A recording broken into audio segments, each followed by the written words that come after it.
So I was reading through the material for today, and I honestly got stuck on the very first word of the outline. Oh, yeah. Which word? The word is impiety. Ah, yeah, it's a heavy word. It really is. Yeah. It feels like something you'd hear in, I don't know, a sermon from the 1600s. Yeah. Sinners in the hands of an angry God type stuff. Right. When I hear impiety, I immediately think of burning down a temple or cursing at the sky or just, like, kicking a priest. Exactly. It usually implies a direct religious crime, a direct insult to the divine. But then I started reading Book 9 of Marcus Aurelius's Meditations, which is our source for today's deep dive, and he completely flips the script. He really does. He doesn't talk about temples at all. He basically says, if you are mean to your neighbor, that is impiety. If you lie to someone, that is impiety. It's such a fascinating opening. He takes this massive, high-level religious concept and just drags it right down into your daily interactions. So that is where we're starting. We are doing a deep dive into Book 9, which, from my notes anyway, feels like a mix of a physics textbook and a self-help guide for dealing with annoying people. That is actually a surprisingly accurate description. Book 9 is really Marcus grappling with the physics of human duty. The physics of it. Yeah, he's trying to prove that being a good person isn't just a nice thing to do. It's an actual law of nature, like gravity. And if you fight it, you break yourself. We've got a lot of ground to cover today for you listening. We're going to hit the cosmic argument for kindness, how to deal with shameless people without losing your mind, his rather biological breakdown of death. Which involves teeth and beards, by the way. Which is wild. Plus the view from above, the insignificance of fame, and some highly practical advice on prayer and sickness, featuring a quick cameo by Epicurus. It's a packed book. Let's unpack that first point then, the cosmic argument for kindness. Because usually if I'm rude to someone, I just feel a little guilty. But Marcus raises the stakes. He says, he that is unjust is also impious. Why is being a jerk a crime against the universe? To understand this, you really have to look at how Marcus defines nature. He calls the universe the universal nature, and he sees it as this single living organism. He says all rational beings, so humans, are constituted one for another. Constituted one for another. So we aren't just random people sharing a rock. No, not at all. In his view, we are more like limbs on a single body. Imagine if your left hand decided to suddenly punch your right hand. Ouch. Right. The left hand might technically win the fight, but the whole organism suffers. Marcus argues that because nature made us to cooperate, hurting another person is literally an attack on the organism you are a part of. So it's ultimate self-sabotage. Exactly. He calls the universal nature the common parent of everyone. So if you hurt a human, you are attacking the family bloodline. You're transgressing the will of the most ancient and venerable of all deities. Okay, I can sort of get behind that. We're all in this together. But then he pivots to lying. He says he also that lies is impious. Now, I get that lying is bad, obviously, but is it a religious crime? This is where his definition of nature gets really cool. He says the universal nature has another name. It is also called truth. Truth. Capital T. Capital T. He writes that nature is the first cause of all truths. Reality itself is truth. So if you lie willingly and wittingly, you are creating a massive dissonance. You're warring against the nature of the world. You're trying to inject something fake into a system that is built entirely on what is real. Warring against the nature of the world. That is so dramatic. It makes a little white lie feel like an act of metaphysical violence. That's the point. He wants you to feel the weight of it. If you lie, you aren't just tricking a person. You are separating yourself from the nature of the universe. And for a Stoic, separation is the ultimate failure. Yeah, and there's this weird paradox he brings up right after that in section 1, the pleasure and pain thing. Yes, the pleasure and pain paradox. It's a complex argument, but essential.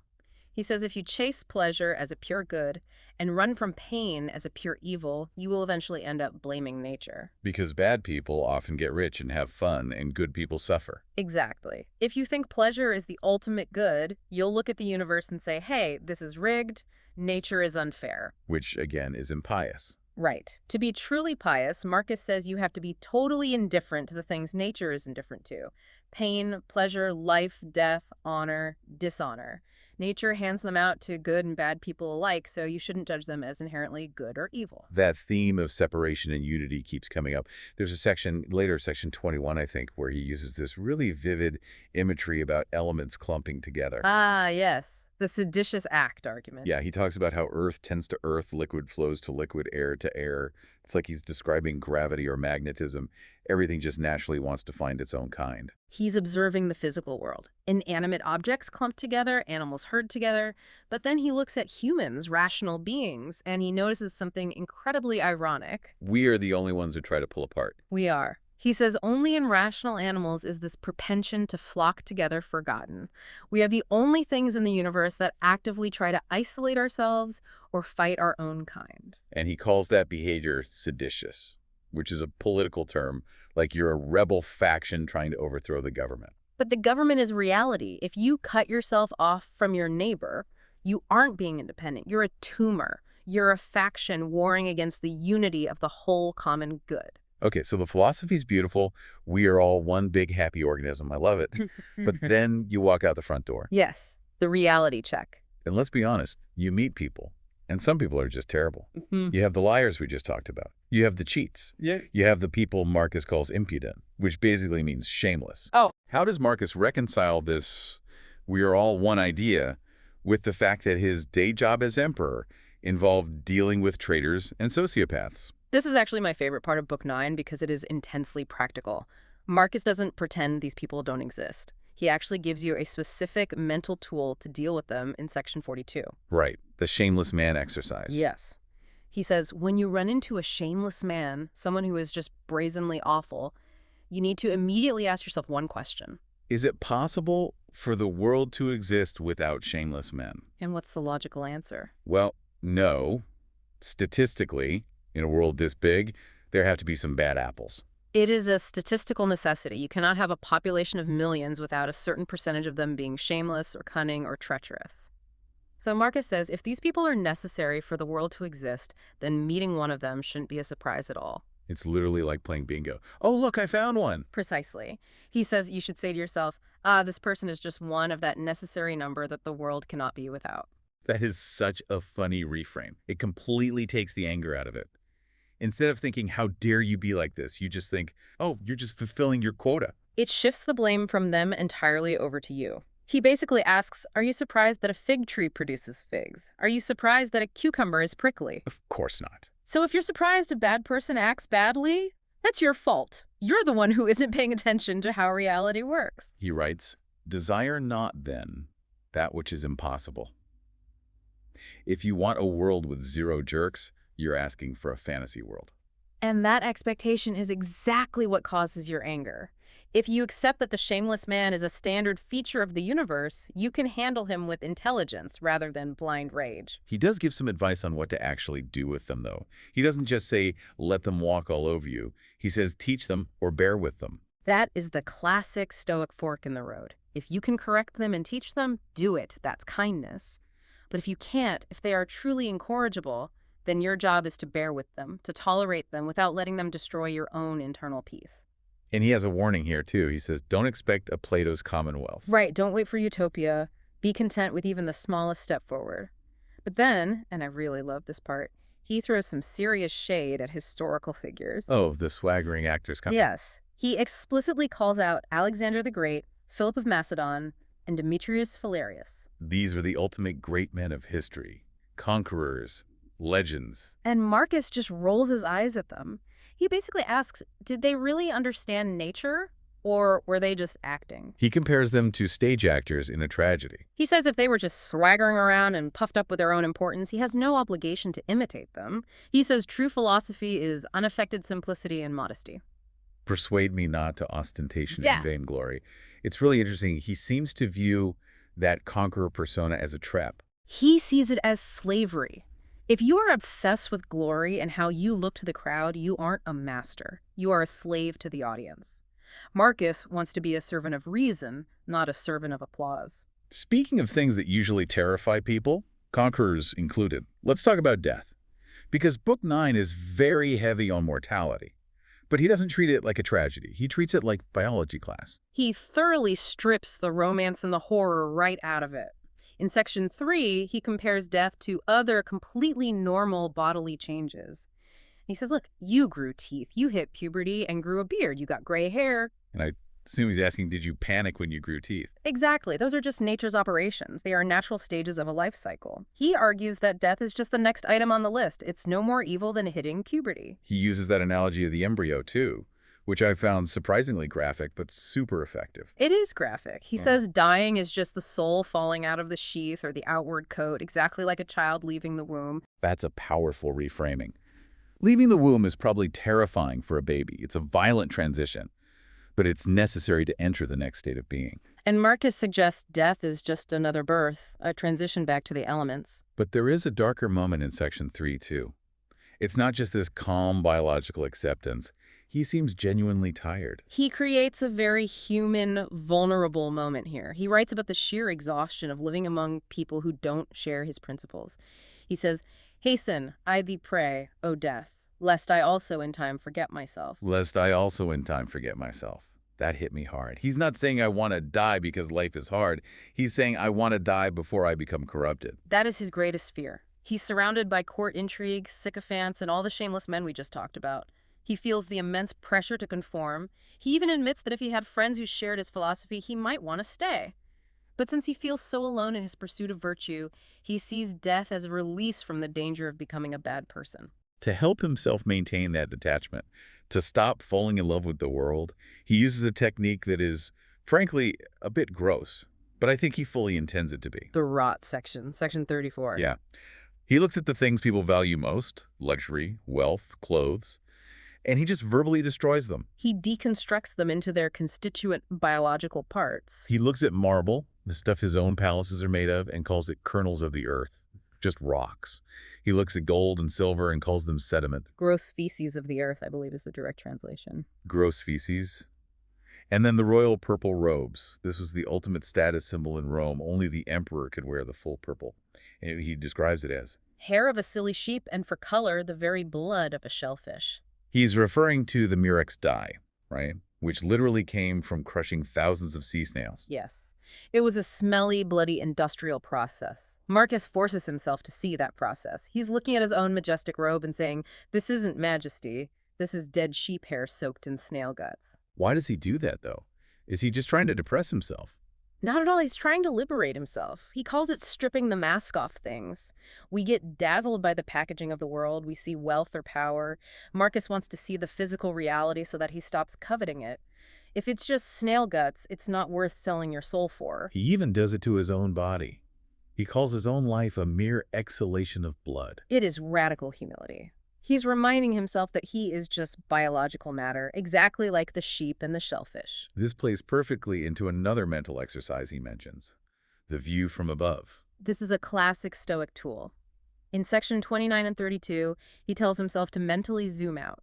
Look down from a high place, see the flocks, the armies, the husbandry, the storms, see the mixture of all things. It's the pale blue dot idea, thousands of years before NASA. And the goal is to realize how incredibly small your drama is. If you zoom out far enough, a massive war just looks like a swarm of ants fighting over a crumb. And this leads him to talk about fame, because he seems to really struggle with the idea of legacy. He dismisses it entirely. In section 30, he says, "Think of all the barbarians who don't even know your name. Think of all the people who praise you today but will undoubtedly curse you tomorrow." Fame and glory are worth nothing. That is a wild thing for a Roman emperor to say. Most of them lived exclusively for glory. That was the whole point of the job. But Marcus saw glory as entirely dependent on others. And if your happiness depends on the opinions of other people, you're unstable. He uses a brilliant analogy in section 15 about a stone. Oh, I like this one. To the stone that is cast up, when it comes down, it is no hurt unto it, as neither benefit when it doth ascend. It is so simple. Throw a rock in the air. Does the rock gain anything by being high up? No. Does it lose anything by hitting the ground? No, it's just a rock. Exactly. Marcus is saying, I am what I am. If people praise me, the up, I don't become better. If they hurl insults at me, the down, I don't become worse. My value is internal. External things stand without doors, as he puts it. They know nothing. Only my own internal judgment creates the hurt. So if the external world is just falling rocks and sheep hair, what do we actually do about the things we genuinely want, or the things we fear? This brings us to a section that I think is incredibly relevant for you, regardless of your religious background, his section on prayer. Section 40, this is a major theological pivot. He starts by looking at how people usually pray, And it's usually just a cosmic wish list. Please let me sleep with that woman. Please save my child. Please let me get rid of this enemy. Right. It is all outcome-based. We ask the guides or the universe to change the world to suit our personal preferences. And Marcus says this is completely the wrong approach. He asks a very logical question. Either the gods have power or they don't. If they don't, why are you praying? But if they do have power, why are you asking them for external things? Why not ask them for internal strength? So instead of praying, save my child. Pray that I may not fear to lose him. Oof. That is a hard one. It is incredibly hard. Instead of praying to sleep with that woman, pray that I may not lust to lie with her. Instead of get rid of this enemy, pray that I may not take this enemy to heart. That is a massive shift in perspective. You aren't asking for an easier life. You're asking to be a stronger person. He is moving the locus of control back inside. He says, "Who hath told thee that they may not help us up even in those things that they have put in our own power?" He's suggesting that prayer shouldn't be about magic. It should be about psychological fortitude. It's basically bulletproofing your mind. Yeah. If you stop fearing the loss of your child, you are infinitely more resilient than if you just sit around hoping nothing bad happens. Exactly. One relies on blind luck. The other relies on iron character. And speaking of character and resilience, we get a surprise cameo in section 41. Marcus tells a story about Epicurus. Now, correct me if I'm wrong, but wasn't Epicurus the founder of a totally rival school of philosophy? Yes, he was. The Epicureans and the Stoics were very often at odds. The Stoics generally thought the Epicureans were way too focused on pleasure. But Marcus clearly had a lot of respect for Epicurus as a man. He tells this story about when Epicurus was sick. He had some kind of urinary blockage, which sounds very painful. A truly miserable, agonizing condition. But Marcus notes that Epicurus didn't complain about his pulse or his bowel movements or the heat. He didn't bore his visitors with his symptoms. Oh, my back hurts, my stomach hurts. We all know people who do that the second they get a cold. Epicurus absolutely refused to be that person. He didn't listen to the silly people who fuss over the body. Instead, he just talked about philosophy. He focused on a specific idea, that the mind can remain happy and in present possession of her own proper happiness, even when the body is literally shaking with disease. Not to depart from thy philosophy for anything that can befall thee. That's the core lesson. It is, whether you are an emperor dealing with a massive border war or a philosopher dealing with a kidney stone, you stick to your trade. And your trade is what? Exactly. Being a rational human being. That brings us full circle, doesn't it? Right. We started with the idea that we are part of a rational whole, that universal nature. Right. And we end with the idea that our only job is to stay true to that nature, no matter what happens to our bodies or our reputation. It is a sweeping, beautiful argument. If I had to synthesize Book 9, I'd say it's essentially a book about stripping away illusions. That's so. Think about everything we just covered. Marcus is constantly peeling back the layers. He peels back the impiety of selfishness to show we are all family. He peels back the evil of a shameless man to show he's just a necessary statistic. He peels back the horror of death to show it's just teething. And he peels back the luxury of his own life, the purple robes, to show it's just dust and blood. It sounds kind of bleak when you list it out like that. Everything's dust and math. But the goal isn't depression, is it? No, the goal is clarity. The goal is profound freedom.